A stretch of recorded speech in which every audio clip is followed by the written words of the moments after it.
me leidsime inimese, kes räägib inglise keelt. So, hi, can you come with me?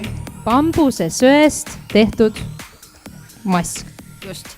Ja tegelikult see ongi siis sügavpuhastav ja kui me teeme siin väikse katse sellise eksperimendi, et me panime natukene nina peale, aga tegelikult saab seda panna ka nagu üle näo.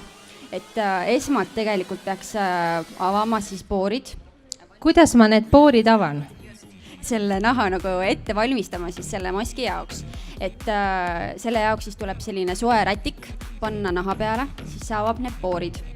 Siis tuleks panna siis pintsliga üle kogu siis näo, nagu sealt pildi peal on, seda maski.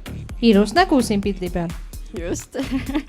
Ja tegelikult panna ka meil on natukene nagu selline õhem kiht pandud, selles mõttes, et see jõuaks ära kuivada ilusti, et me jõuame nagu näidata seda loodetavasti, et see efekt tuleb nagu välja, aga tegelikult peaks siis panema paksamas kihis ja peaks laskma tal kuivada kuskil 25 minutit. Aga see Pilaten on ka siuke huvitav. No, kas sa juba seda katsetasite? Nii. Oota, vaata. Rullimise värk.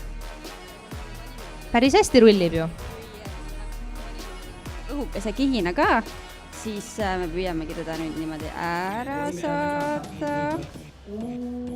Your nose is going to be very clean. Hops. Ja niimoodi ta tulebki ära. Nii. Not black anymore.